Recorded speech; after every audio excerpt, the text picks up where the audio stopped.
In this episode of Flyby with Maverick, we interviewed the Content Creation Fundraising Manager for Creat for Sick Kids, Casual Canada. And while I'd like to focus on the person we're interviewing in these episodes, I'd like to take a moment to talk about this cause. Creat for Sick Kids launched its first ever campaign, Create 100K. Their sole goal is to help contribute to build a hospital for the Sick Kids Foundation. When Casual invited me to be a part of this campaign, I accepted immediately. I couldn't think of a more noble cause. So if you'd like to contribute towards the campaign, the link for donations will be in the description of the video. I actually met Casual in CT Brenda's community, and I'm so thankful that we've been able to develop a friendship.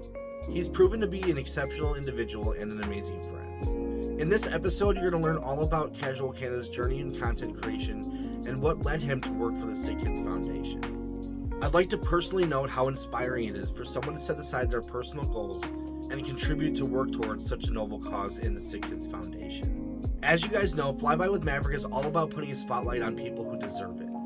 I think you're going to feel just as inspired as I did as soon as you hear about Casual Canada's journey. I'm going to have all of his links along with Create for Sick Kids links in the description of the video. And as always, guys, please let me know if there's anything I can do to improve this series. Don't forget to like, comment, and share, and hit that sub button to stay up to date on Flyby with Maverick. Thanks for watching, guys, and I'll catch you on the next one. Wingman, happy Friday. Happy Friday, guys. We have a really awesome night planned ahead of us. Poulet, thanks for coming in, man. Thank you so much for coming in. Listen, if you guys don't know what Flyby with Maverick is, it is a interview-style podcast where I interview someone from the streaming industry who's had an amazing impact and who has so much to offer the community in general. I'd really like to put the spotlight on them. That's my main goal. I'd love for you guys to get to know them better. Tonight's guest is no exception. He's an absolute legend, to be honest with you. Tonight's guest is a part-time content creator turned content creation fundraising manager for the Sick Kids Foundation, and that person is Casual Canada. Casual, how's it going, man? Great, Mav. And again, I'm really stoked to be here. Thanks for having me on. Thanks for the invite. When you invited me formally to this, I was like, this is amazing. I watched a couple of the other segments and I was pretty stoked to be invited. So thank you. Well, thank you for watching the other segments. I'm super thrilled to hear that. So as you heard, this podcast, this interview is about getting to know who you are, what you've accomplished, what you plan on doing, what your ambitions are. Let's go ahead and start from the beginning. Who is Casual Canada? I can go into you want me to go into my career background for the most part? Because everything, whatever you feel comfortable sharing, that's for damn sure. All right. Well, I mean, I think the theme of my background is my personal interests have really throughout my career overlap with my job. So, way back when, I'm from Ottawa, Ontario, Canada, capital of Canada, and I went to school in Toronto for journalism. I was a big hockey player. And when I found out that I wasn't going to NHL pretty early, I decided to get into sports journalism. So that's kind of how things started. So I went to school for journalism in Toronto. And then I was kind of getting really into social media at that point. And that was about, 2015, 2016, when social media was starting to take off for a lot of sports brands, and sports brands were starting to hire social media departments. So I ended up, doing an internship with Canada's hockey governing body, Hockey Canada, and ended up going to work for them for a couple years. So that's kind of, I was, doing social media coordinating and social media management for them out of Toronto. Didn't even get to go to my convocation because my internship started basically when I was supposed to graduate. So so that was interesting. I did that for about 2 years. Then I came back to Toronto. Worked at an advertising agency, and in the background, I'm still making content. Right, I'm live streaming. Right. I made my first hockey video probably 8 years ago. So way before I started making Warzone content, because I'm a part-time Warzone content creator. Before I started making Warzone content, I was making hockey videos. I wouldn't say it was big by any means, but I had viewers who were, after I stopped making hockey videos, being like, hey, like where'd you go? The team that I was covering was actually a rival to where I lived. So for those of you who don't know, in hockey, the Toronto Maple Leafs and Ottawa Senators are very, very arch rivals here in Ontario, Canada. So I was covering the Ottawa Senators from Toronto, and the show was called Sens from TO. So I was kind of like behind enemy lines, if you will. That's awesome. But yeah. So I was doing that here, and then my first job back in Toronto, I was actually working at an advertising agency, working on a major NHL hockey sponsorship for a bank, actually on the agency side. So I was doing social media again for that. You've been in this game for a while then. Yeah, I mean, I would like, definitely. It feels like in some capacity, right? These days, but yeah, exactly, yeah. That's really cool, man. So many people that I've talked to have started from a COVID-inspired background, like, oh well, we're all locked up, so let's see where this goes, type of thing. In fact, I got my start from a similar fashion, right? I didn't start content creation until about 2020, so you could say that I used COVID and everything that happened to kind of jumpstart and get this going, but you've been in this much, much longer. That's really kind of cool. Yeah, I mean, it's like some days I feel like I'm 28 going on 90 because of how early I go to bed, and then I look back on and actually what I've done the past sort of like 6 or 7 years of my career, and I'm like, geez, like it's really like I used to think like, oh, I've only got 3 years under my belt. Now it's like going on 7 years kind of working full time. So kind of time flies, So how old are you now? I'm 28. I turn 29 next April. Bro, I'm 33. Like, we're the same age. We're the same age. When you said you were going to bed early the other night, I'm like, what? Oh no, I'm a 9 p.m. and then early riser. Oh my gosh, really? Yeah. Oh yeah, 100%. I wouldn't be able to survive. I do have to get up a little bit earlier to help the wife get the kiddos off to, daycare and all that stuff. But I have to see. Ricky's laughing in chat too. It's kind of weird how he knows because the thing with content creation is you have to find that happy medium and juggle things and keep your body happy too, because if that suffers, then everything else suffers. So yeah, I mean, honestly, so how do you find the happy medium in your experience when you were doing all of this stuff? Because you were really busy. Right. You brought up the pandemic, and that's such a great point. And so many people suffered in different ways and had different experiences throughout the pandemic. Right. So, while I was at the advertising agency, I was finding time to stream after 5 p.m. I would, walk up from, my downtown Toronto job, go to my apartment, and I'd stream Warzone for 4 or 5 hours. And that was kind of like peak Verdansk Warzone, where everyone was dropping for. I know. 4 hours a night. All the boys were on. All the squad was on. You know what I mean? And as I was kind of in that process, I was in like a very small apartment with my fiance, and if you know what Warzone's like, which I'm sure chat does, you're yelling a lot. Oh yeah. So to be in a tight space like that, it definitely was challenging for us, and definitely.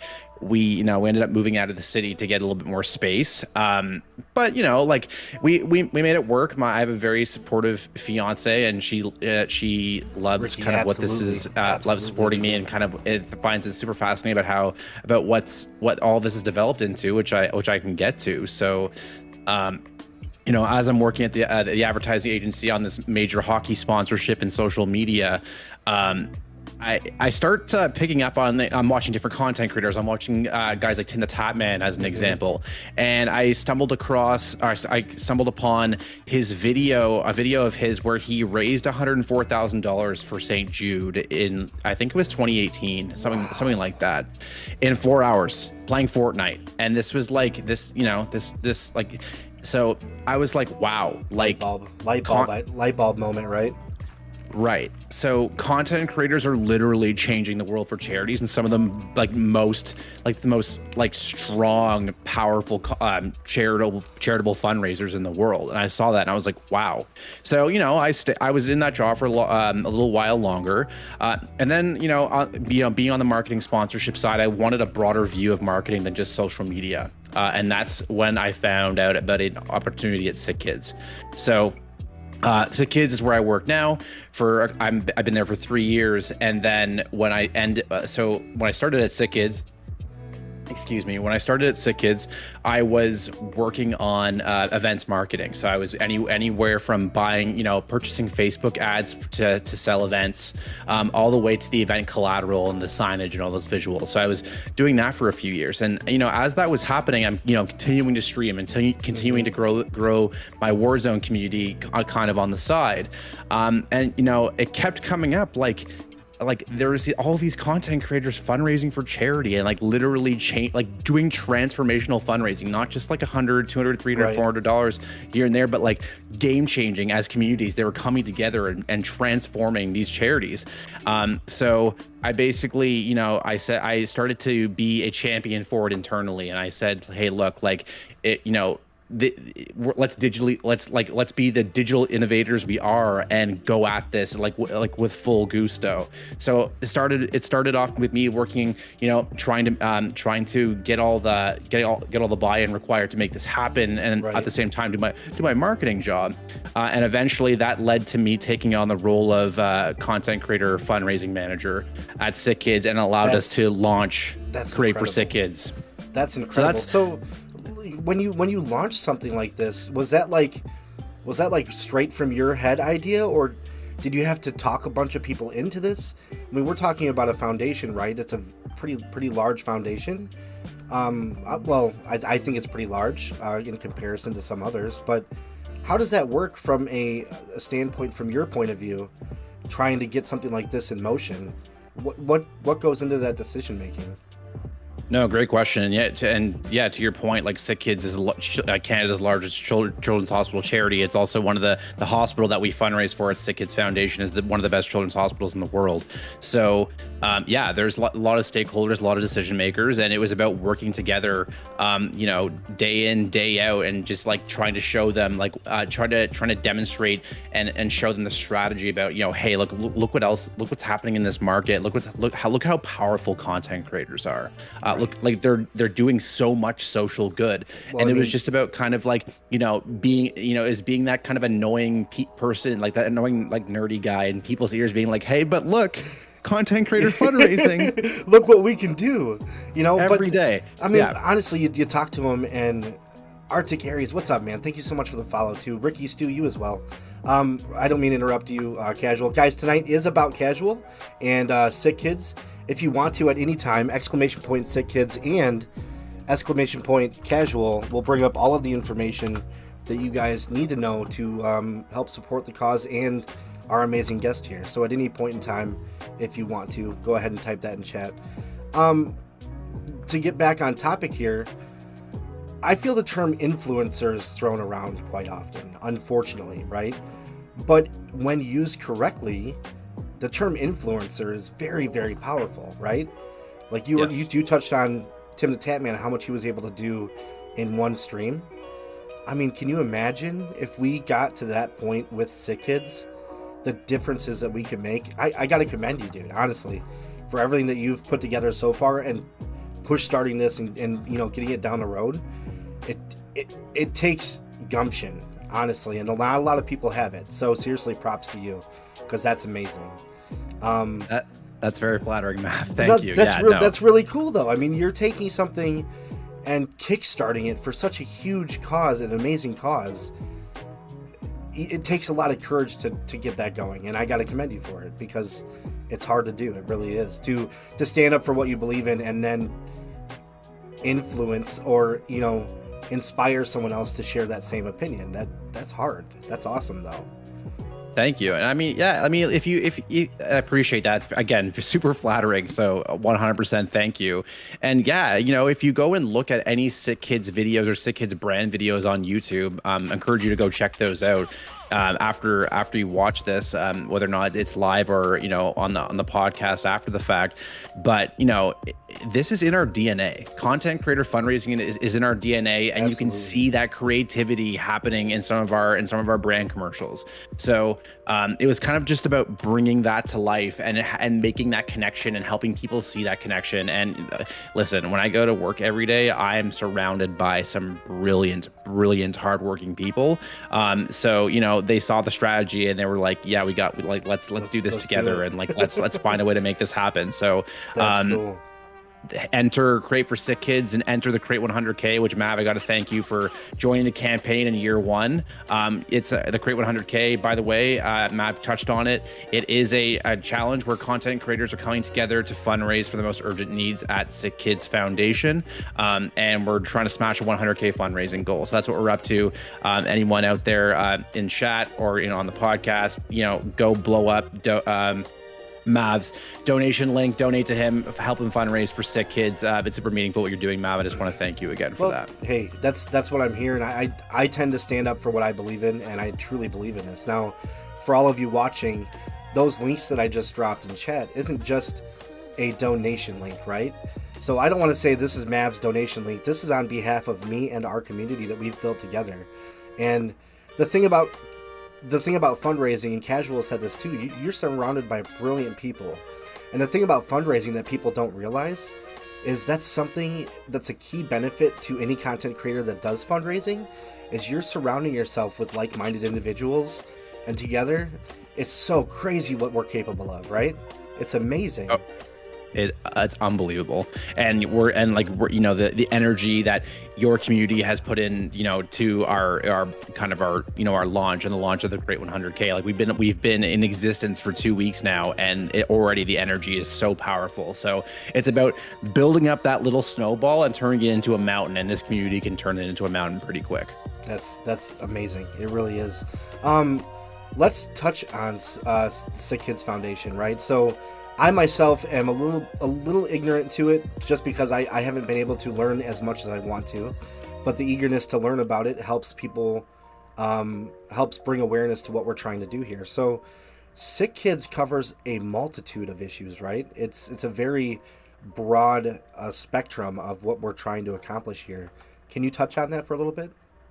Yeah, so I'll make a quick distinction between where I work and the actual hospital. So at Sick Kids Foundation, our job is literally just to flow money from fundraising to the hospital. And really what we're doing right now, especially with the Create 100K, is fundraising for the most urgent objectives at the foundation. So that changes pretty frequently. But right now, the peak of the campaign that we're working on right now is raising $1.5 billion to actually build a new hospital, build a new Sick Kids. So we're raising a couple new towers. Some parts of the hospital are being retrofitted. Because let's face it, we're doing 21st century medicine in a hospital that's over 70 years old. So you can start to see how if the space doesn't fit the brains that are in there and all these specialists and practitioners and medical professionals at Sick Kids, that can be a constraint. And so what we need creators' help doing is helping us build that new hospital brick by brick, and that's the $1.5 billion campaign that we're working on right now that content creators are helping us get to super quickly. So again, super appreciative of that.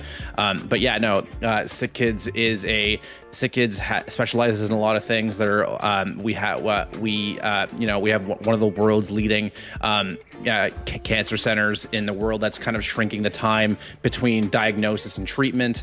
And that's through research, and that's one of the major thing that's being worked on right now. The other thing which we can't fully reveal yet and talk about too much is that the sort of we're in a bit of a transition point into what our next priorities at the foundation and at the hospital, and it's called Precision Child Health, and that's basically from being able to sequence a child's genome and make treatments based on that sequencing.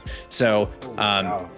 Gene sequencing is a pretty complex thing. We won't get into that too much, but that's sort of where we're headed. And the way we're talking about it is the future of child health will be decided at Sick Kids. So it's about content creators in this situation rallying together and helping us create that future where the future will be, or creating that situation where the future will be decided at Sick Kids. So we'll have a bit of a, I think there will be a bit more news in the coming months that we'll be happy to share when that is finally revealed. But right now, 100% focused on building that new hospital, because that new hospital, that new Sick Kids will be a great place for the future of child health. It's going to be huge.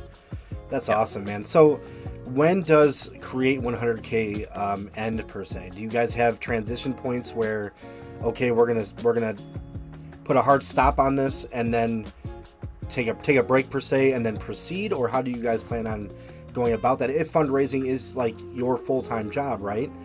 Yeah. You have to have a strategy in mind. I'm just curious, and maybe you can't talk about it, but I'm just curious how, what goes into all that. Yeah, no, 100%. Yeah. So like, yeah, I'm running the program solo. So that, the person clicking tweet at Create for Sick Kids on Twitter is me. The person strategizing and planning what's next is me. And, in partnership with the team that I report to and I collaborate with. So, I'm essentially the lead of the program.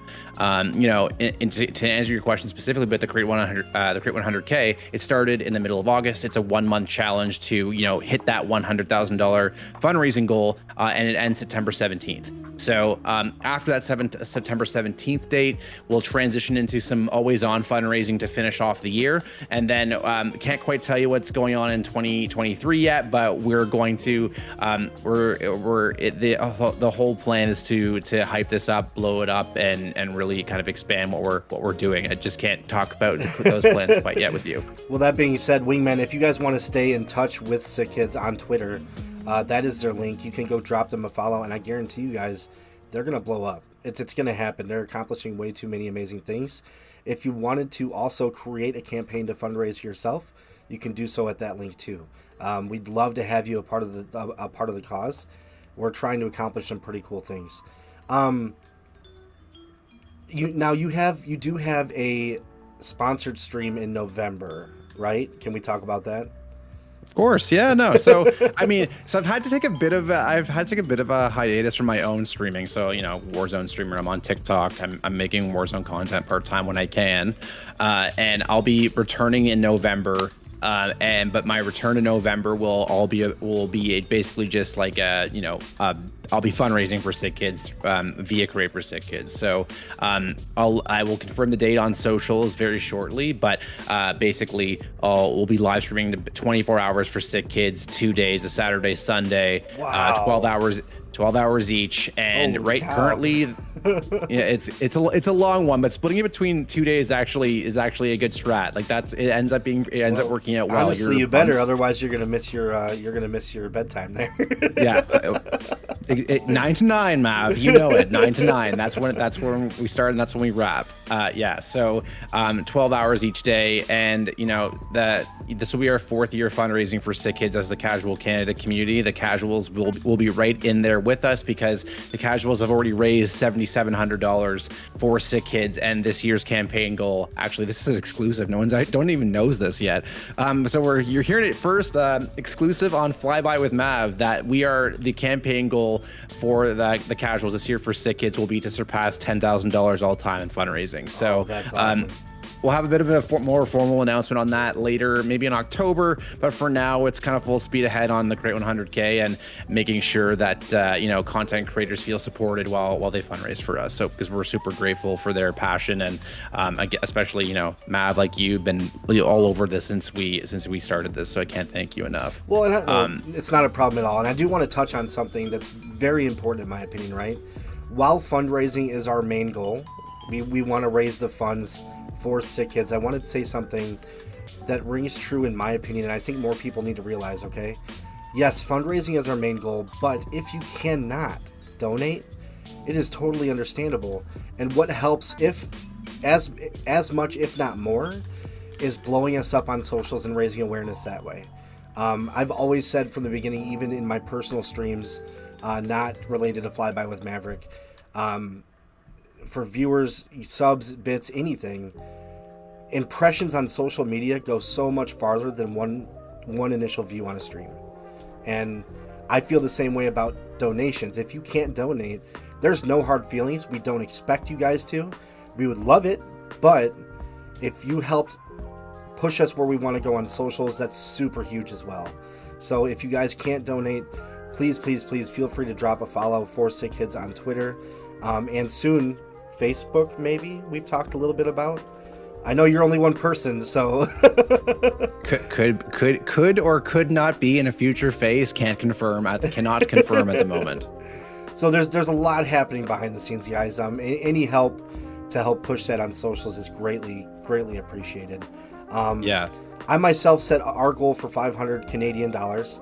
And our campaign obviously goes until the 17th. So if you guys want to, you can use that link to donate below as well. In terms of future goals for Sick Kids, let's talk about the startup right now, as in how many creators are involved in this right now, roughly? Do you know? It's changing every day, so I can't really give you a solid number. We're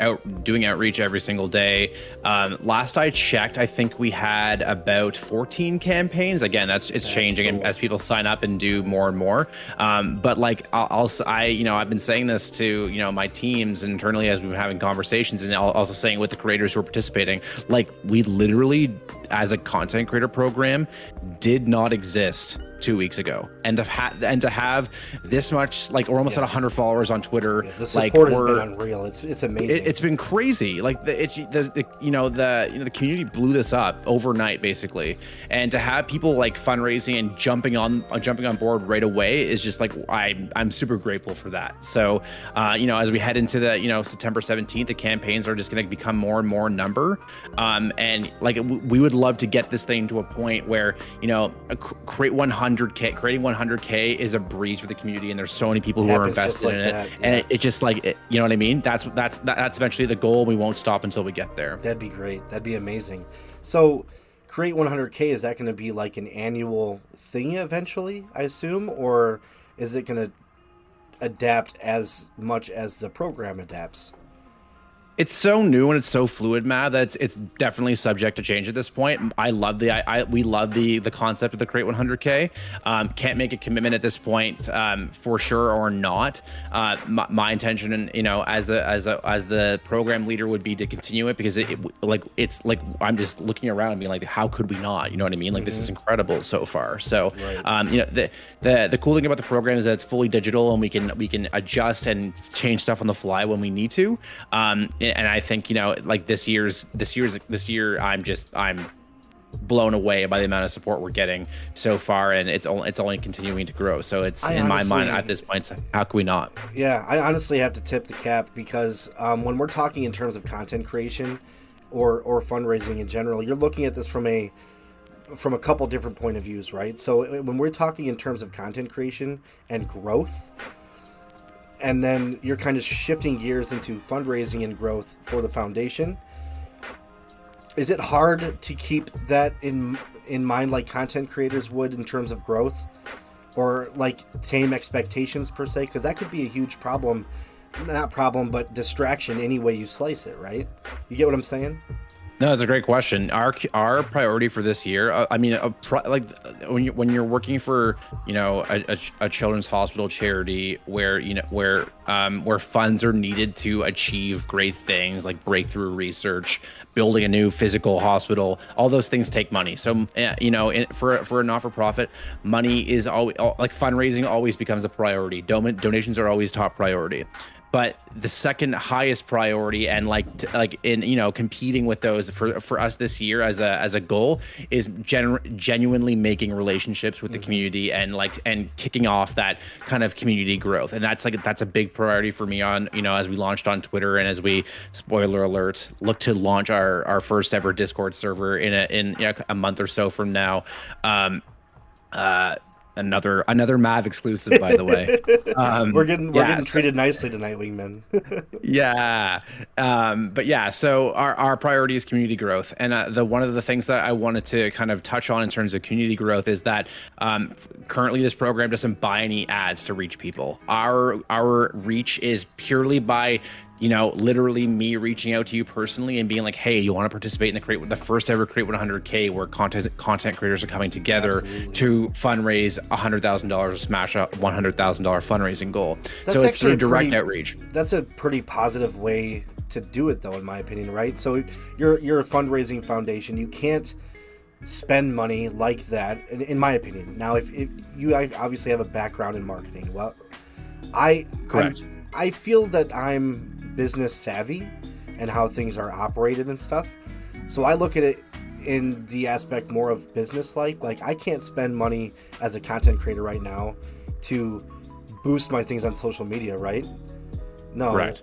It doesn't Yep. make sense to at this point. Like, maybe later on that could be added to the budget, but right now you're talking to me, okay, then I talk to 5 people, and then they mention it to 3 people, and so on and so forth. So you have that snowball effect, and that's really similar to what smaller creators go through in terms of growth early on in the process. And I think it's very effective. Now, the hard thing to keep in mind is it just takes time to do, unless it's very, very effective initially, and you surround yourself with the correct like-minded people in order to really gaslight this thing straight to the top, which I feel we're well on our way of doing.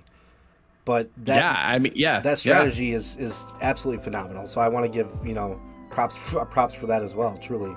Oh, thank you. So- We're still we got lots of ground to cover, and but I'm thankful for that. Thank you. It's reassuring to hear feedback like that, to see they just get a little bit of affirmation of the direction that we're going is correct. And the other thing I wanted to talk about in terms of community growth and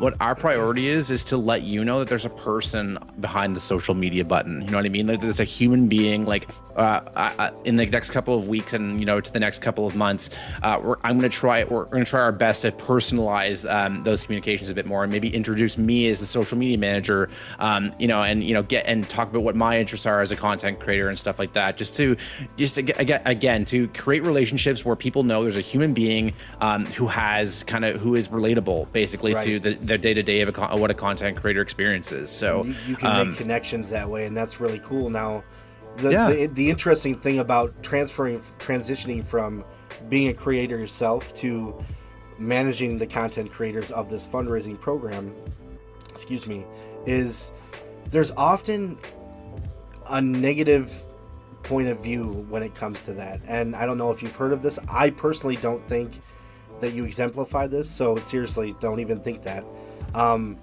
A lot of people tend to think that if you're going to keep continuing content creation, well, you're using this as a side thing for growth, and I hate that assumption. I absolutely cannot stand it. I truly feel that you're doing something really positive and really amazing here, and the fact that you've stepped away from your own streaming, it just better confirms that, in my opinion.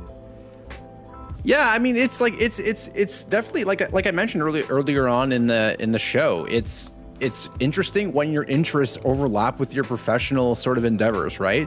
So, it's just been really cool to be able to do something where it's like, okay, I'm logging off for the day, but then, it's time for the charity stream that I'm doing in November, and we're going to raise money for sick kids. Like, there's everyone internally that I work with is super supportive of that. They're just like, hell yeah, go, take the day, go get ready, like, go crazy. Like, it's cool to be able to have that support and be encouraged to go back and do good for the place where you work, especially when it's a charity, So, Absolutely. I couldn't have done both at the same time. It would have been crazy. And doing this with sick kids is my 100% priority, and my career is my priority. I love content creation, and if this is as close as I could ever get to being a full-time working in the content creator space, this is a pretty amazing spot to be in. So I couldn't be happier with how things are unfolding. It does a really good job at mixing your interests and your passions and kind of just putting it all together, and then to do such an amazing cause on top of it, that's got to feel good to wake up and go to work every day, right? Yeah, it really does. And and I'll even give another example, of the community growth that we're, some of the things that we're trying to do.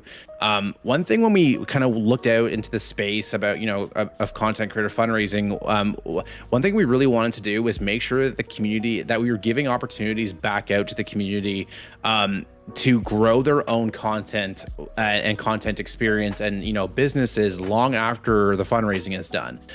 We basically wanted it to be so that, like, unfortunately not everyone can receive something, but, you know, in terms of like trying to balance between how much money we can spend versus how much money we need to prioritize going to the hospital, which is like the majority of it. That, and just want to let you know, like, that is the priority.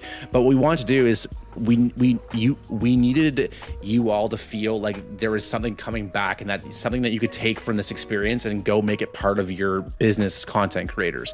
So that's why, you know, that we're really stoked to be able to offer the contest pricing that we have. So as an example, I'm glad you segued to that, because I really would love to touch on that as well. If you don't mind sharing the tier prizes per se. So I'd love to touch on that.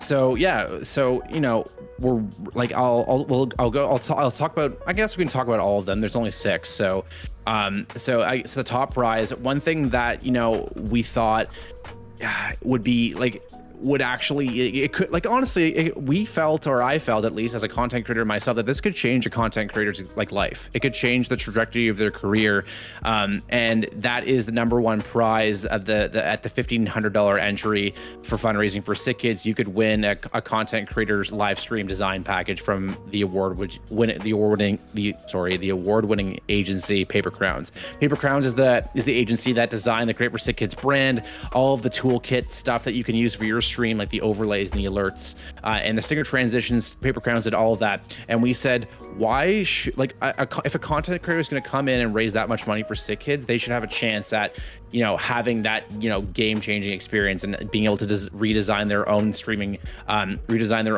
package, you know, with alerts and overlays and do that with an agency, like, you know, like a AAA creator would, right? So that's the number 1 prize. And again, if you are able, chat wingmen, if you're able, blow up Mav again, blow up his donation link, because that could truly be a, you know, a game-changing opportunity for the potential winner of this prize. So, you know, if you're, say you're up there at 1,500, Mav, you're in for a chance to win. So that goes for every content creator. So yeah, and that really sets you guys aside, that you're giving back to the creators that are putting their best foot forward, and that's really, it just sets you guys aside from a lot of other, you know, groups or organizations that are trying to do this as well. So it's kind of refreshing to see.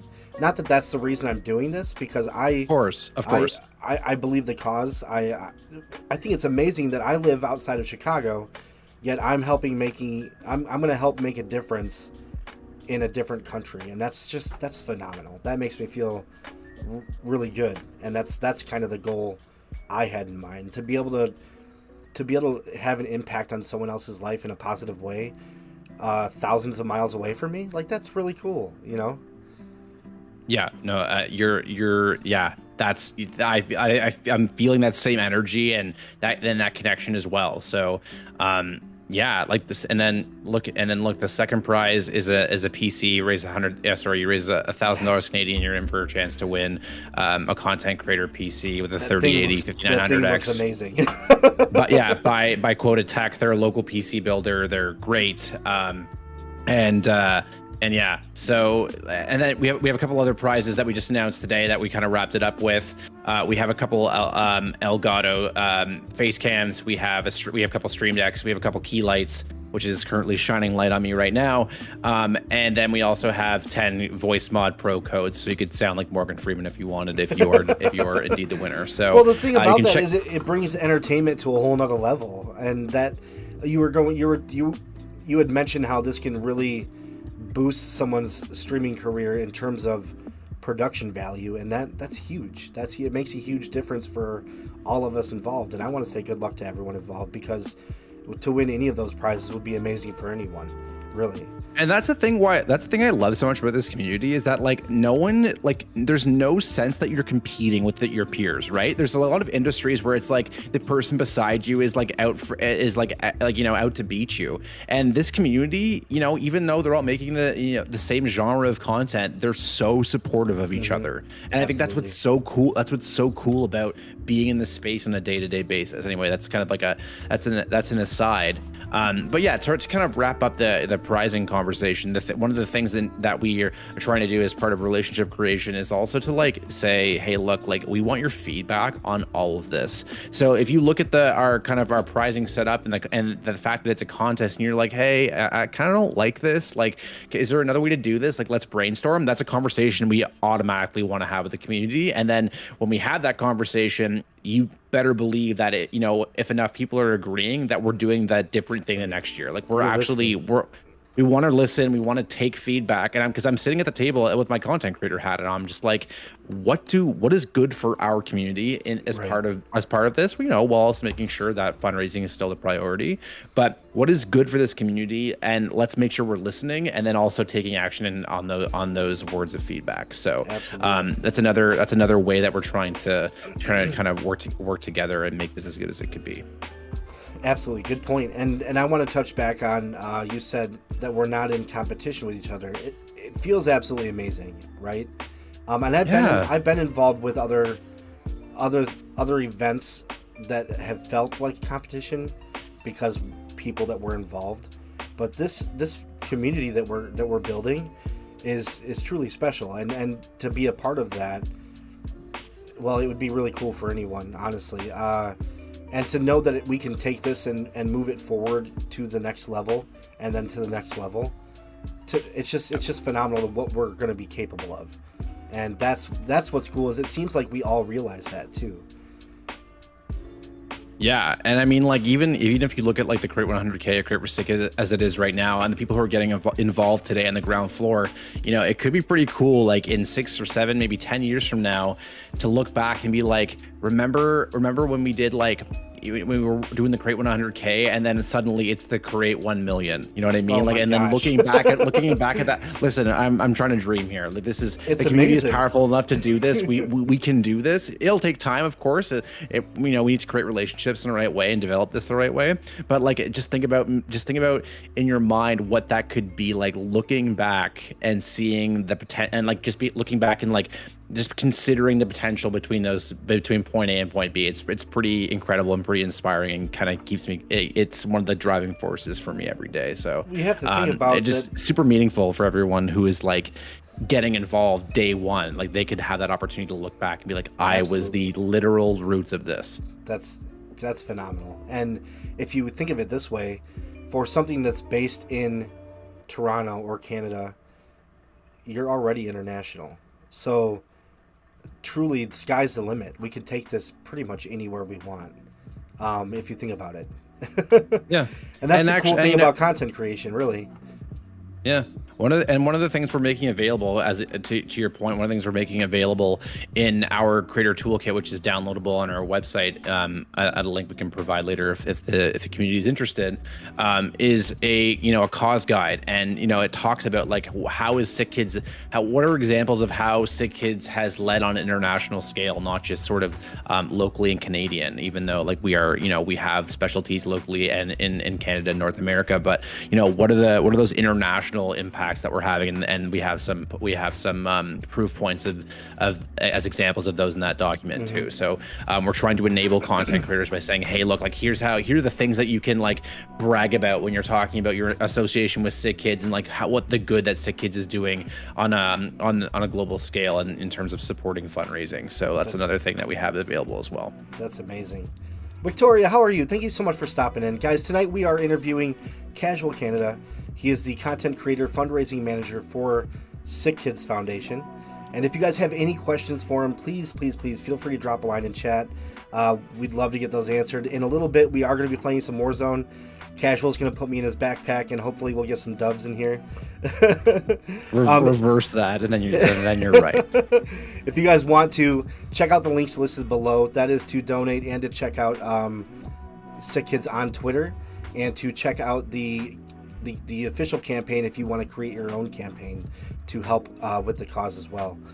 Going back to content creation, yeah. When you were sort of putting this in motion, right?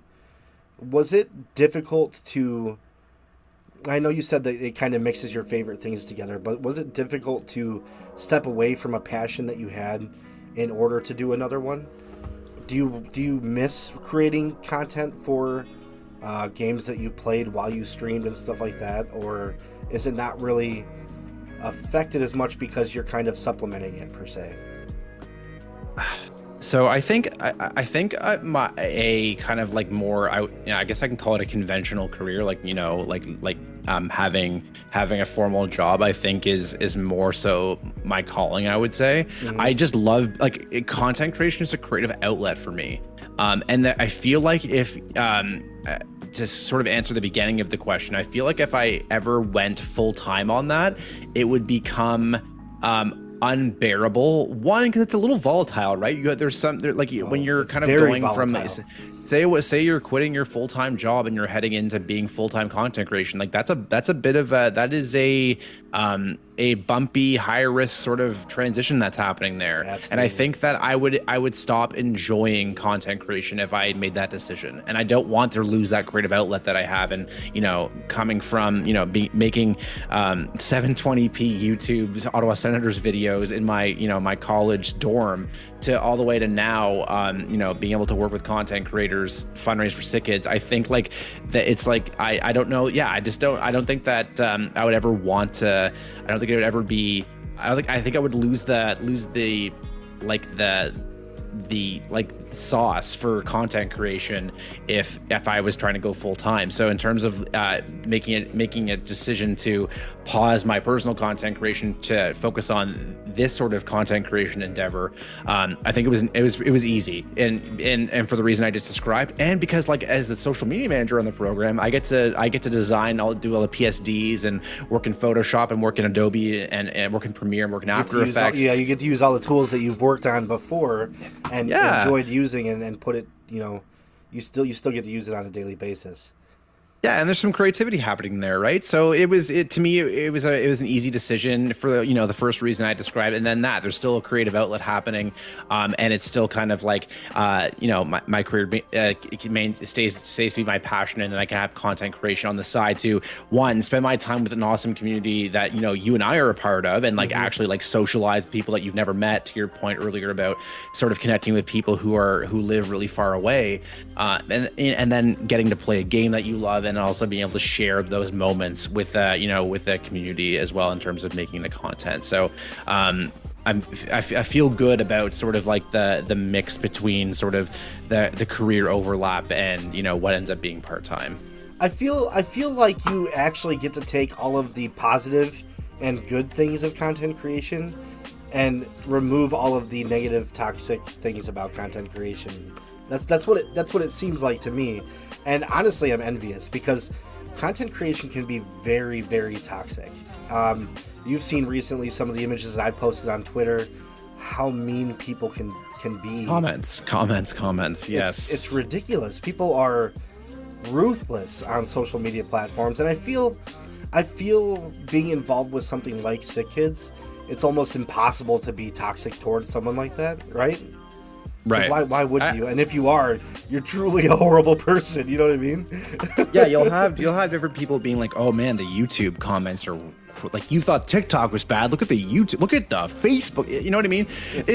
To me, sort of, I guess my personal position on that is like, that's kind of how the internet's always been. It's just kind of it's been a bit of a, it's a lot of people to sort of be behind a screen, not to have to bear any, there's no consequences for typing words, and when you're so far removed from any sort of, altercation, right? So people are just the internet's gonna internet, in my opinion. It's just but yeah, in terms of being able to, in terms of having to read that as a content creator on a daily basis, like that's not constructive, right? And it's just so easy for someone to be like, "Oh, I tried this loadout yesterday, it was trash," or whatever, like, or like you're cheating, aimbot. Like imagine you know what like Nadia's going through right now. Like that's, oh my gosh. Like that's unbelievable. And you know, let's be real. Part of it is because she's a woman succeeding and kicking ass in a male dominated space, and there's no denying that. She wouldn't have endured this much harassment for this long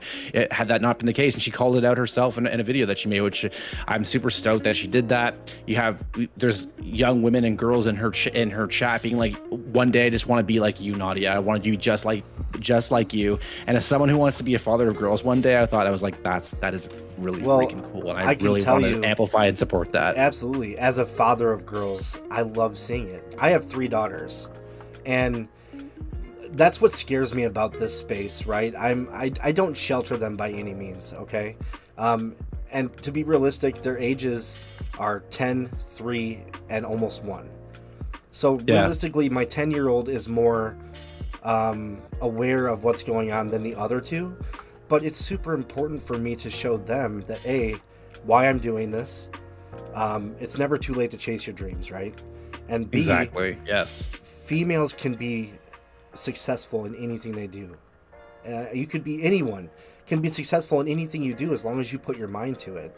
And in another aspect, it scares the hell out of me because people can be so toxic. And my oldest daughter, I find her kind of miming me, right? So she'll be playing on her tablet, and she'll act like she's talking with Chad, and it's the most adorable, cutest thing ever. And if any of my daughters want to go into something like this, I'd be 100% for it. But it takes thick skin. It really does to be involved with content creation. And well, listen, I'd love to be. I'm going to be a father at some point. I'm a little bit behind you in sort of in the process. Not too far though. You're still a little bit younger though. You have time. We'll get there.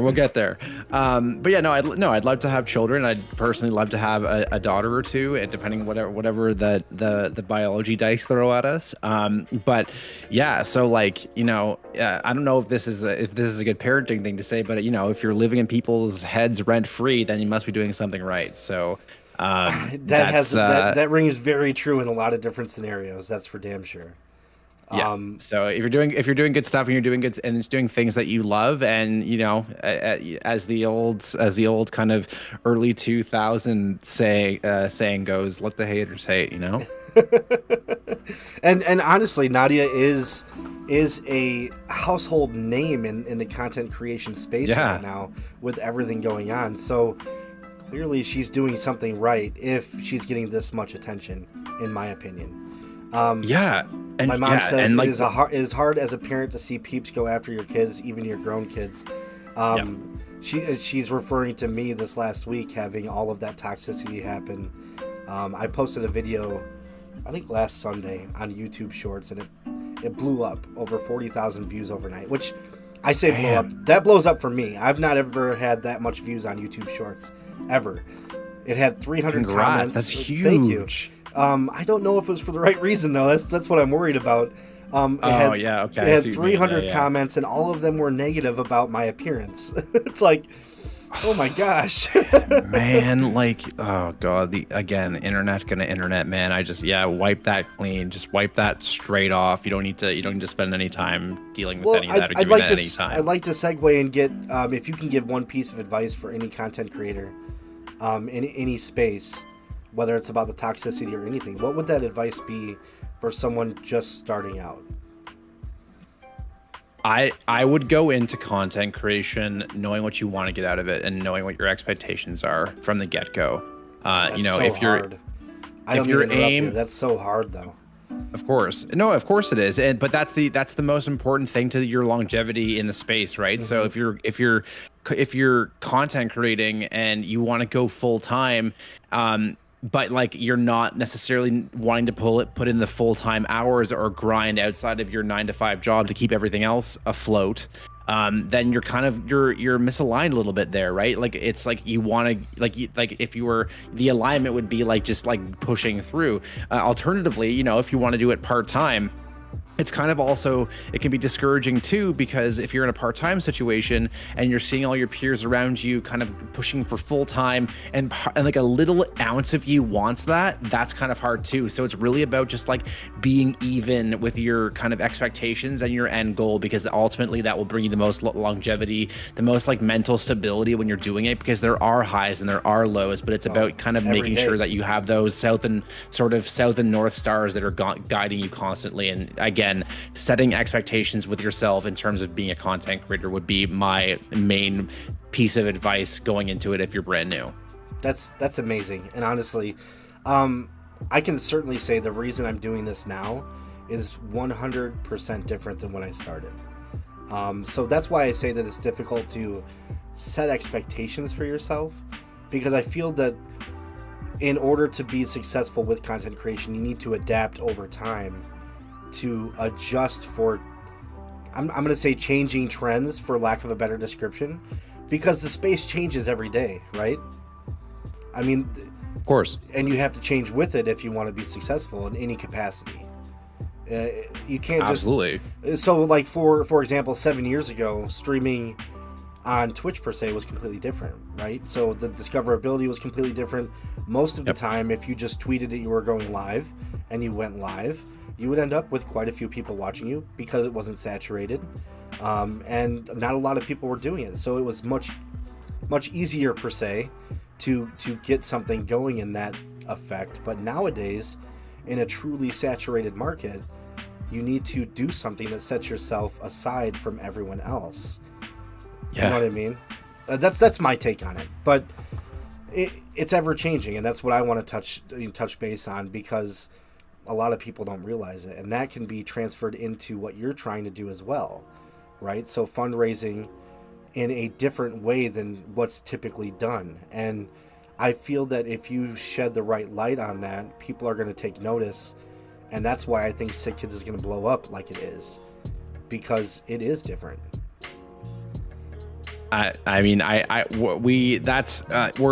We're just ultimately what kind of continues to guide us is that we just want to make sure that this is, number one, we have two philosophical priorities as part of this program. We need to fundraise and change the world for the children that need Sick Kids, and then two, second priority, let's make content creation better. Let's make it more accessible. Let's enable more content creation by more people. And ultimately, those are the two things that will guide us throughout this program. So,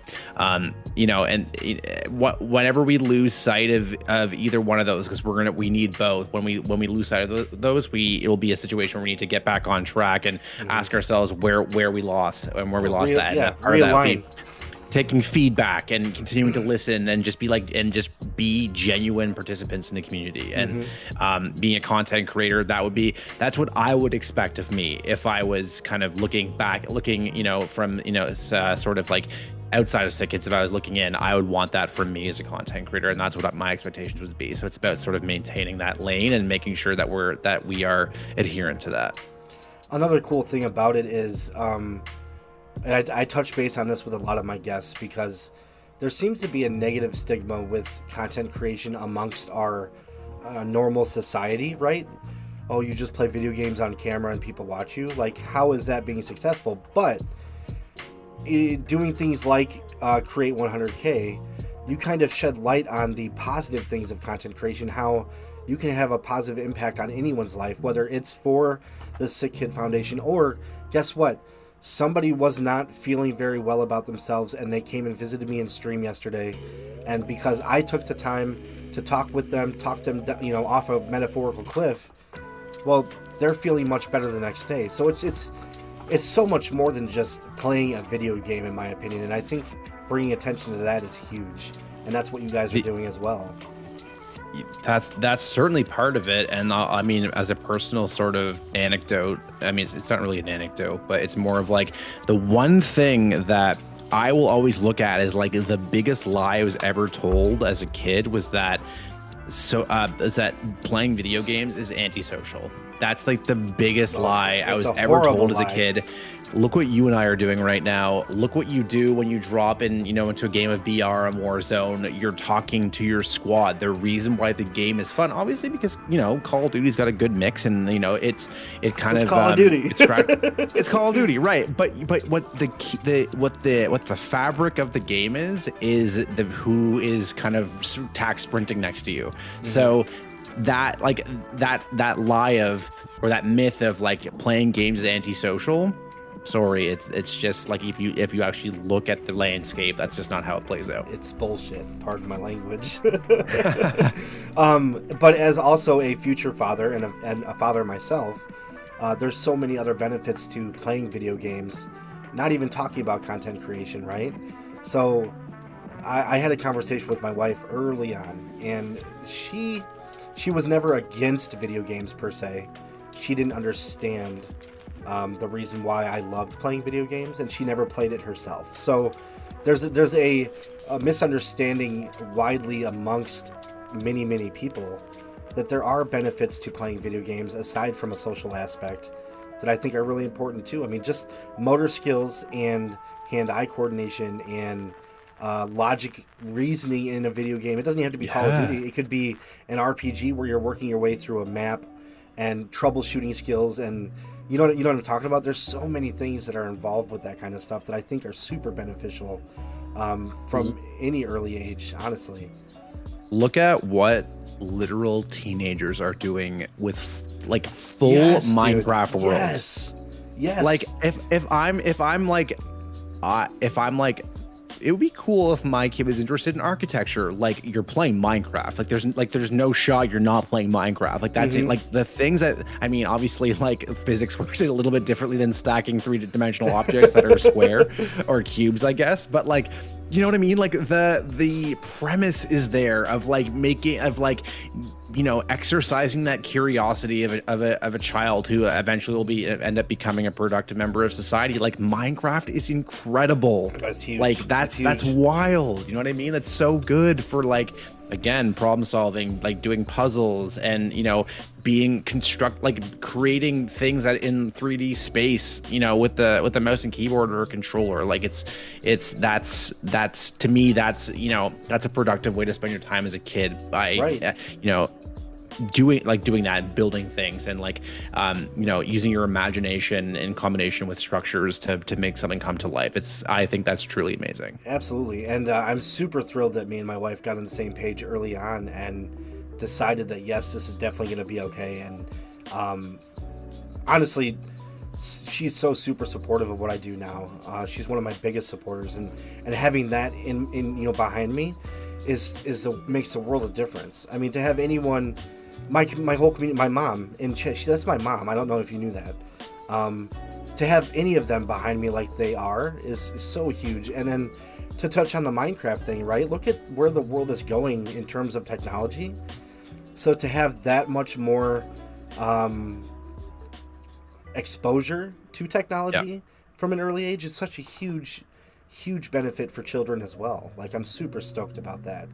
Yeah, absolutely. And also, I also just want to say, Mom of Mav, you've raised a wonderful son. Just want to say hi out in chat over there. So how long are you on tonight? Because we do want to get some games in. I'm game. I'm ready to drop whenever you are, but I'm loving the conversation. So whatever you want to do, I'm fully game for either. So, well, let's touch a couple other topics here. Yeah. I know you said you can't talk about 2023 and beyond, but if we're talking in terms of ambitions and goals, in your mind, where do you want to see this go? Oh boy. So I mean, in terms of 2023, I mean, part of the reason why I'm saying we can't fully talk about it yet is because we want to hear from you. Like, we want to hear from the community and see how things go in the first few months, and then start to hear how the community felt about all of this, and thinking about putting my own content creator hat at the table and being like, okay, so did content creators like me get out of this something were things working? And so I ultimately want to hear from you, and that will help decide partially how we do things next year. In terms of long term, and well, I know you said create 1 million. I know that we have these pies in the sky, which is super awesome, and if that's where you want it to go, then by all means, let's shoot for the sky, right? But yeah, we all have ambitions. 1 million, man. Is that what it is? Do you want to push it to the extreme? And let's say, it'd be amazing to get 150 creators involved with this next year, and then let's double that to 300 the year after. Let's truly push the envelope of what fundraising is for this amazing cause and see what we're all capable of. I mean, is it that kind of a goal building, or am I off base here? I think if this community cannot, like, on one hand be like do such like over time, obviously do such transformational fundraising that like all like the the content creator and video doubters are turning their heads and being like, oh wow, look what they just pulled off. Like that's a big W in my mind, especially like to anyone out there that thinks like that that gamers and that that it's like a sort of like an antisocial, unhealthy community. Like look what we just pulled off, kind of thing. So like that's one thing, like for the health of the community that that we can contribute to that and do such social good, if you know what I mean.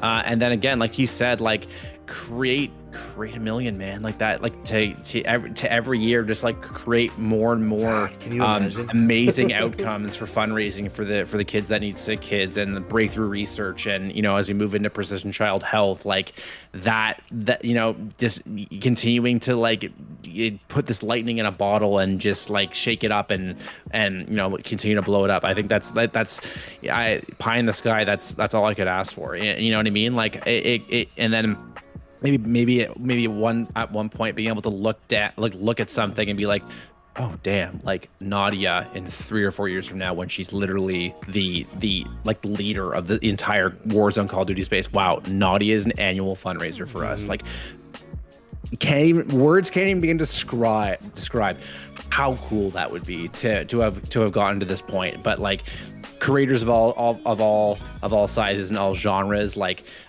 we just want to get so many people passionate about this and get them involved, and that's kind of like that's a guy can dream about working on content creator fundraising. Of course, man. I want to see it happen too, and being the creative entrepreneur that I tend to be, I'm already thinking of above and beyond as well. Like, okay, what kind of how can we all pull our resources together and make this even bigger, right? So I'm partnered with GXO, and I'm thinking initially, well, shit, let's get GXO in on this. Let's get some merchandise for C4SK. How sick would that be? I don't know if there's something in the works already, but that's just where my mind is at. You know what I mean? That's a good point. I've been asked and approached a couple times about merch, and I think the decision that we had kind of made at Sick Kids about merch for this program from the get-go was like, before we put our logo on something that someone's gonna wear, we kind of need people to be invested first. You know what I mean?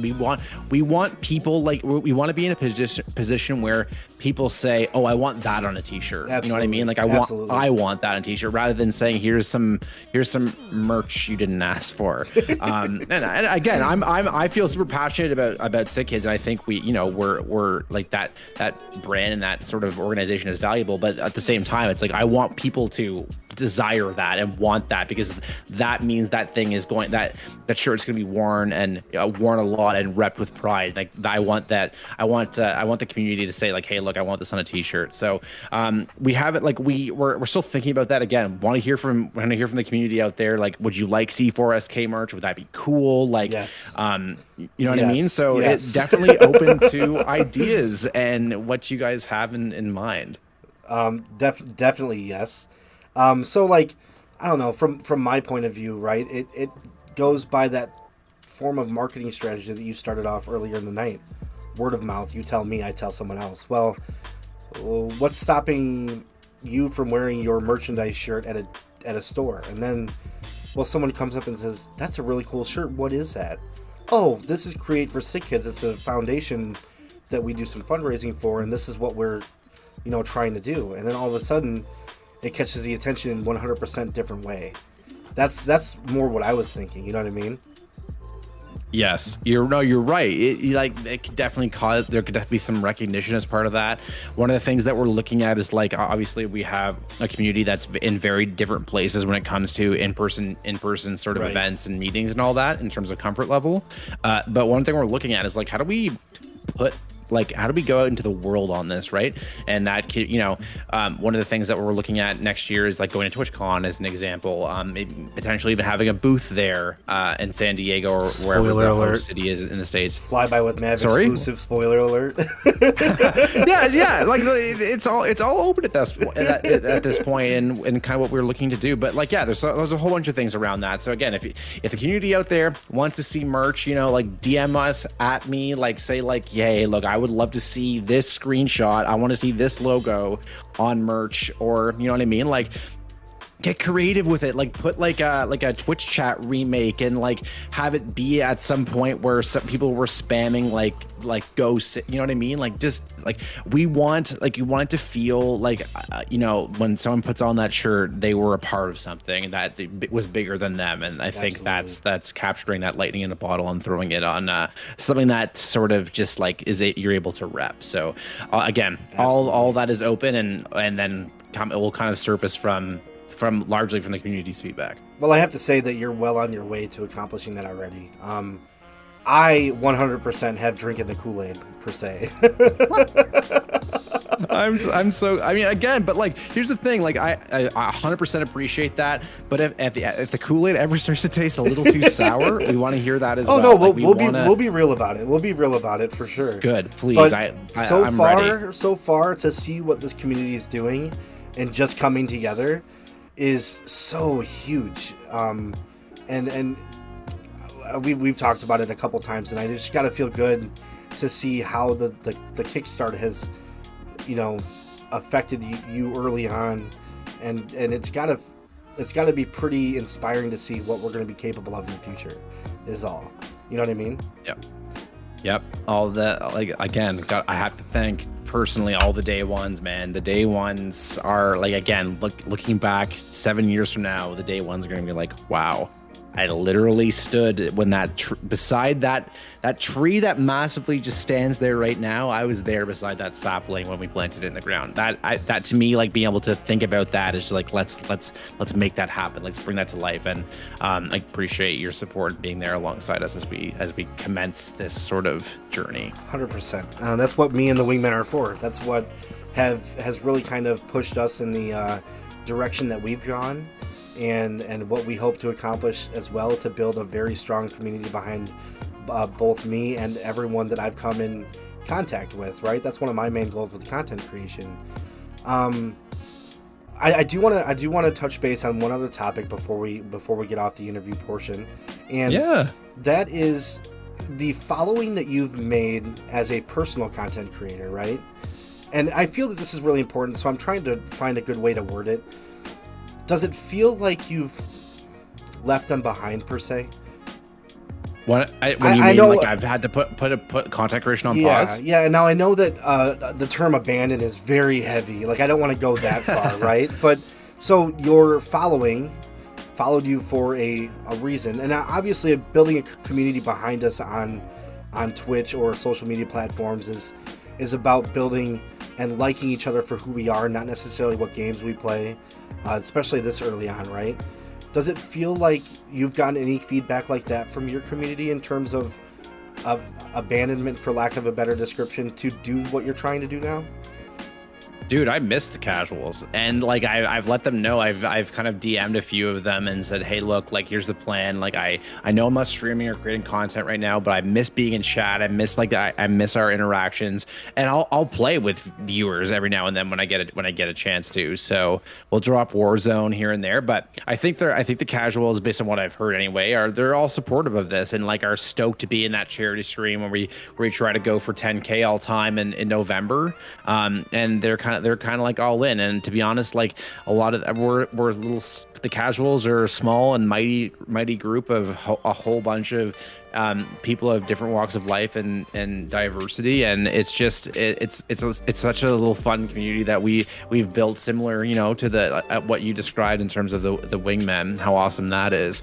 But no, they're like, to be honest, I just miss them. I think they sort of miss that interaction with the community as well, and we'll bring it back. They just know that we're doing some really good things for the world right now, and it's partially because of the energy that they bring, and that also inspires us to say like, hey, these communities are world changers, and like let's keep doing that, and they know I'll be back at some point, and they know what the North Star is. And I think that positive reinforcement is super important, right? So like, I feel that you're able to feel that way because you have such an amazing community behind you. Look, guys, I'm able to do this because of your support. Like, this is bigger than me. This is bigger than, Casual Canada. This is affecting other people's lives. And that, from your community's standpoint, that's got to be pretty cool, right? I mean, to have that effect on anyone at any point is truly life-changing.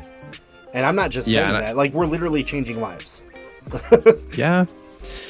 Like, even when I look back at the charity stream from last year, and because initially I was a little smaller. I was a Battlefield creator, actually. I was playing a lot of Battlefield. I'm sorry. And then we all know what happened after that. So we'll skip that part for now. But I did start as a Battlefield content creator. If Battlefield was a playable franchise at the moment, I'd probably be playing it. Actually, as a side note, personal lover of Battlefield Firestorm, and if that game got support, it would have been the best BR of all time. No cap. Never played it. No ratio. Yeah, it was just like literally so good. Footstep audio was good. Like the battles that you get in were just so dramatic. Anyway, they just ditched support for it. People weren't necessarily fans of Battlefield 5, which it was a part of. It was paywalled. It just wasn't a good situation. It wasn't free. But anyway, they discontinued support. Anyway, started as a Battlefield player. But then as I moved into the Warzone community and like into the charity stream last year, man, like people were on board. Like, again, a major shout out to the people and in and around the G Bigs community. Like I think he's I can't even remember if he is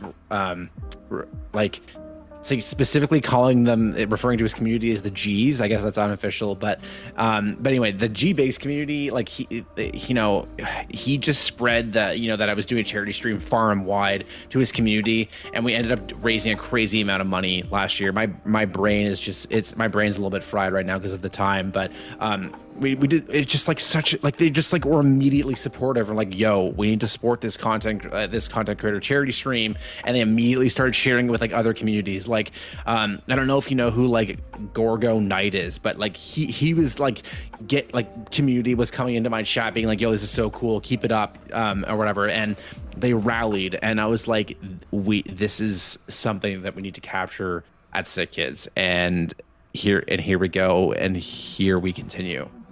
There's so many people, so many amazing people and creators that I don't know about, and that's another reason why I'm excited to be involved with this, because I get to link up with some of these people, hopefully, and get to know them on a more personal level other than streaming, right? So that's super exciting to be able to possibly link up with the people that you just mentioned. That'd be phenomenal.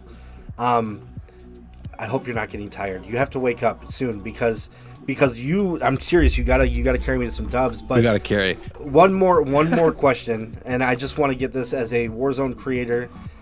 What is your take on where the Warzone community and the Warzone game is going to go, especially on the release of Warzone 2 later this year? Are you excited? Are you nervous? Do you think, from what you've seen and the leaks that we've seen, is it going to be a dub? I want to know your thoughts. Here's a question for you. What is the melting point of Flyby with Maverick? Melting point. Because we're about to give you like the hot takes. We're here for the hot takes. We're here for the hot takes. So if anyone's ever watched my content, I'm a bit of a contrarian. I think that This loadout has zero recoil, kind of meta content cycle, is not a way to differentiate. It's not a way to differentiate yourself. If you're able to do that kind of content and you're able to like make it creative and add your personal spin on it, that's great.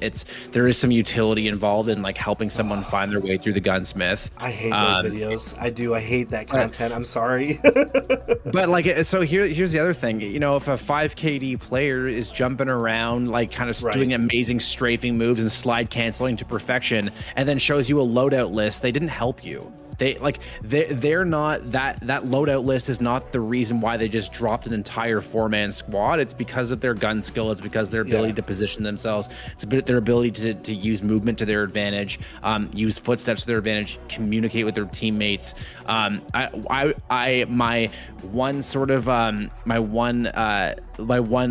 would love to see from the Warzone community is a little bit more focus on like how to improve, how to focus on, you know, the skill based nature of the game, rather than just like hyper focus on loadouts being the center of the universe for everything. And you know, based on where I see Warzone going, and to less extent multiplayer and Modern Warfare 2, is that they're going to go even deeper with that, and you know, gunsmith with like the slider attachments and being able to adjust the effects of each individual attachment. It's only going to make that even more of a focus. It's going to be like, here's your 17 attachments, tune it to 75% on here, and it's going to be like, it's going to have zero like it's going to keep going that way. And again, like, what, you know, if I'm Activision, I'm Call of Duty, I'm like, why would I not do that? Like, the Warzone loadout has billions of views as a trend and as a hashtag on TikTok. So it makes me super sad, though. It makes me super sad, because here I am spending an hour to 2 hours editing a creative storytelling clip of 3 or 4 kills, and they're putting a 10-second kill clip together with a millisecond loadout at the end, and they're getting millions of views on it. It's like, oh my god. Well, you know what? There's so part of me is like, that's going to continue. It's probably going to continue to grow and develop, and still the game is going to be hyper focused on you know, on loadout content and attachment content, and you know, that's going to play out on the internet and in the game. But what the other thing that does is, you know, if you're literally looking at the patch notes and all you do is scroll down to the attachment changes, it's no wonder that people think there's no content, because all they do is go to one section and ignore the rest of the stuff. Like, people won't even like go and explore the magma filled peak that just got added to the game, right? No one will do that. They just immediately, what's the meta? Like, that's not to me. I haven't even played the big map since the new update, so I honestly, and it's not because I'm what's the meta. I never liked Caldera anyway, but I agree with you. It's gonna be, it has been focused on that and will be focused on that to start with the new launch. And I don't know. I think it's unfortunate. I think it has its place, but I think it's unfortunate for content creation in general. And no, listen, I'm also not here to like to stamp out the success that some people are having with loadout content. But what I will say is that the people who are bubbling to the top, the content creators who are having success getting people from either their TikTok content, their TikTok lives over their stream and becoming, you know, paid members of the community, they're not doing as much loadout content. They're finding ultra creative ways to still follow trends, but like put a real personalization on their content, and they're having huge success. Someone like I Am Rob TV doing an insane job at that, has vocally talk about said, hot takes. True. Also love Rob's hot takes, but you know, he has been vocal about like, I'm tired of being in this like loadout cycle blender, and then you know, he's had some real breakthrough success being creative. I Am Shady, who is just absolutely blown up for like you know, over the past little while. There's a couple others out there as well that are escaping the brain right now, like Pac-Man, like doing another excellent job of that. You know, one of who I'm excited about, and I'm not even saying this to this is genuine. I truly feel Brendo is one of those people who's really broken out in terms of content, and I'm super excited that he's finding success with that as well, because he's very, very good at what he does. And that's someone on the list of people I have to see when they post a new video, and that kind of stuff is exciting. Brent, like, literally, Brendo's a go. Every time I go into Brendo's stream, shout out Brendo, you're a legend.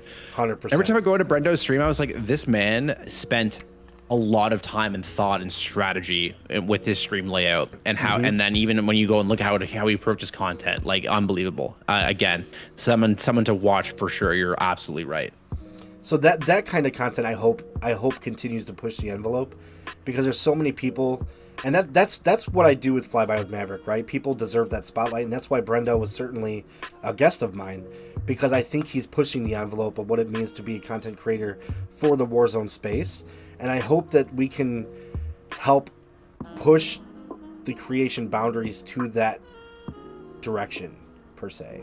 You know what I mean? Yeah, 100%. Yeah, just like, it's just getting to a point where there's so much creativity involved. Everyone's putting their own unique spin, and honestly, like, the more you are, the more people are going to follow you around. Absolutely. Regardless of the platform you're on. Absolutely. So find ways to insert yourself in this. I'm not saying you personally, I'm just saying in general, even for me, like, it's about finding ways to insert your own personality, because ultimately you want people invested in casual, you want people invested in Mav, not necessarily the loadout video that Mav or casual did on TikTok that one day, right? Because otherwise, like, the chances of that person coming over and watching you for 2.5 hours on Twitch is low. So how do you get them invested in you? Key thing, and a lot of those creators that we just mentioned are nailing that. Do you think, aside from the loadout video direction, do you think Modern Warfare 2 and Warzone 2 is going to be a dub? How do you feel about it so far? It's hard to, like, I think people, like, based on what I'm seeing from Modern Warfare 2, based on even one of the things, you can get a lot of information, a lot of kind of like where things are leaning in terms of like hints about where the game's going, is the timing of things. If you look at the rollout of the information for Modern Warfare 2, they are extremely confident with this game. Like, everything is very deliberate, everything is on time, they've not missed any deadlines, nothing's been pushed. Right. And they've had, I think a full 3 or so year development cycle on this. I'm feeling pretty confident that Modern Warfare 2 is going to be awesome. It's going to have deeper customization, as we talked about, than I think we've ever seen before, with how the gunsmith is going to evolve, and then the addition of a next tier of blueprints in weapon vaults, and then the weapon platform trees are also going to be interesting. So I think overall Modern Warfare 2 is going to be pretty incredible. It's gonna be very much like, it's going to with some upgrades, obviously, look and likely play for the most part like Modern Warfare 2019. I think if people are expecting the generational leap that we got with Modern Warfare 2019 after the game before that, I think their expectations are probably too high. The fact that they're sort of emulating Modern Warfare 2019 and kind of with some engine upgrades is a good thing. A lot building of that off game of had it. a lot of, absolutely. Yeah. That game had a lot of stuff going well for it. It needs some adjustments. I think there's some people who are kind of annoyed with the footstep audio in that game, and that's always contentious and always a point of conversation with the community. But overall, like, everything seems to be pointing to, on at least on the multiplayer side, like it's going to be a successful launch, and they're confident in their offering.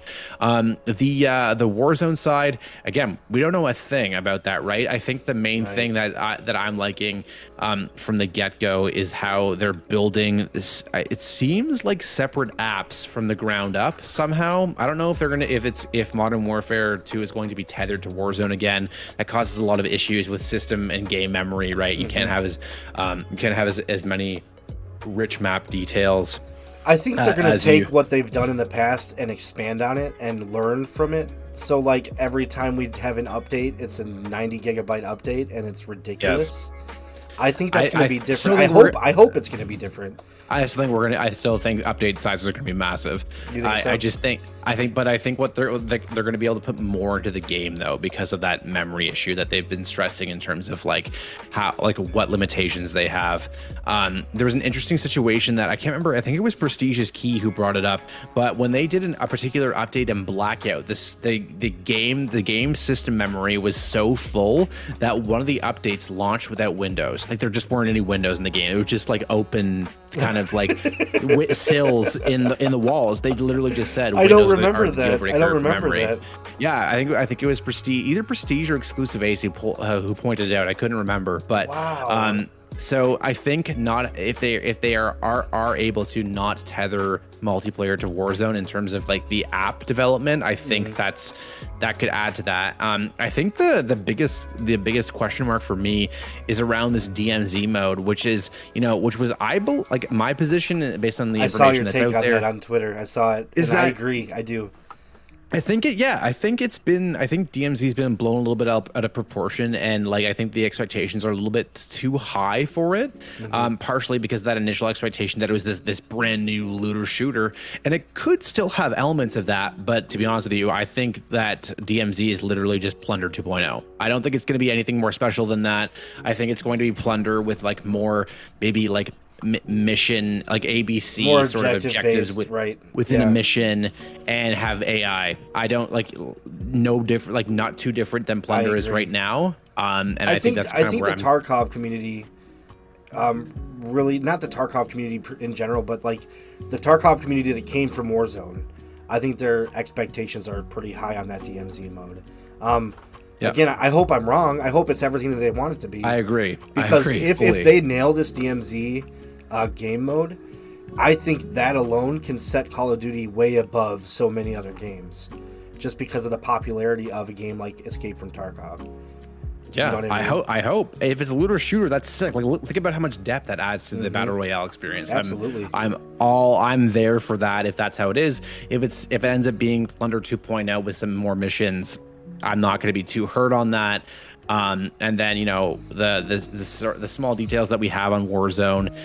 What I'm really hoping is that just like they would learn from the amount of how in this kind of sort of concept that a lot of elevation change is kind of a cool idea, but as we saw in Caldera, especially having with the highest elevation peak on the map being in the center, it doesn't really work that well. So I hope they kind of go back to like a little bit more remote elevation, like we would have seen in Verdansk, and based on, you know, the leaked sort of mini map renditions that we've seen online. I think they've kind of said, yeah, we need to go maybe a little bit more flatter, and, you know, have any sort of points of elevation on the outskirts. So, you know, we don't know a thing about it. Call of Duty Next coming up September 15th. We should learn a lot more and have things confirmed. And it looks like based on those leaks that we're looking at a November 16th launch for Season 1 and Warzone 2. So which is huge. Fingers crossed. Yeah, fingers crossed. It's way earlier than anyone ever thought it was going to be. Just 2 weeks after the launch of Modern Warfare 2. Which people thought that we were going to be waiting until into December before the launch of Warzone.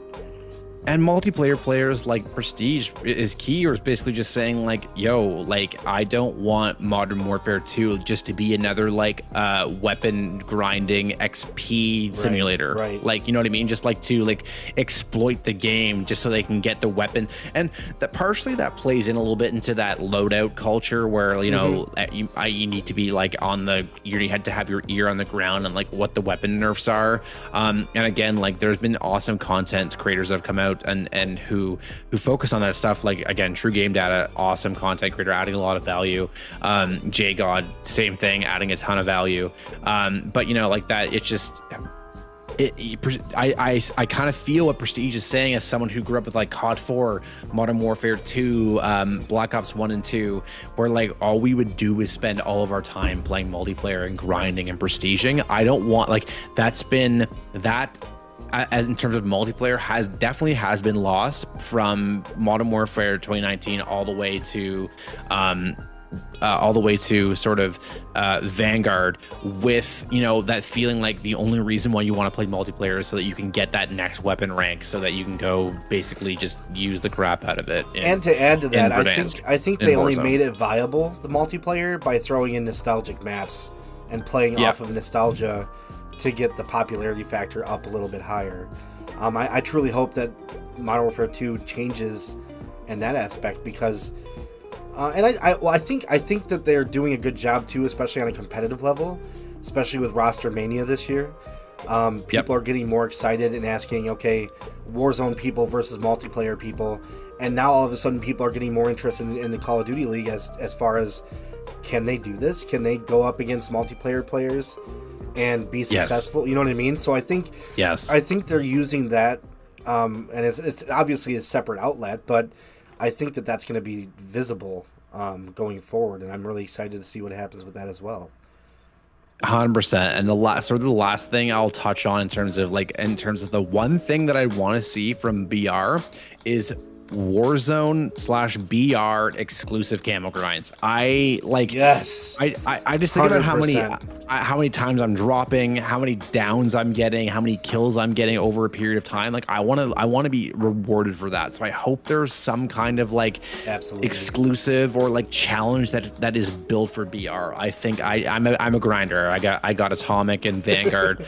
I skipped Black Ops Cold War grinding, but I also had Damascus from Modern Warfare 2019, so I'd love to see a grind like that. I think I had BR 4 exclusive. weapons gold in Modern Warfare 2019, and that's where I stopped. There you go. And listen, I'm not a grinder. I just don't have the time to put to it like some other people do. But I put 170 hours into Vanguard, which I looked back on. And I was like, oh my god! And then I uninstalled it before season 5. Oh my gosh. Well, man, it's been an absolute pleasure talking to you tonight. I think we need to get some games in. I'd love to get some gameplay in. Thank you so much for your feedback. Wingmen, if you want to, again, I can't talk. ! Sick Kids. And again, ! Casual if you guys want to show some love. We're going to get some games in.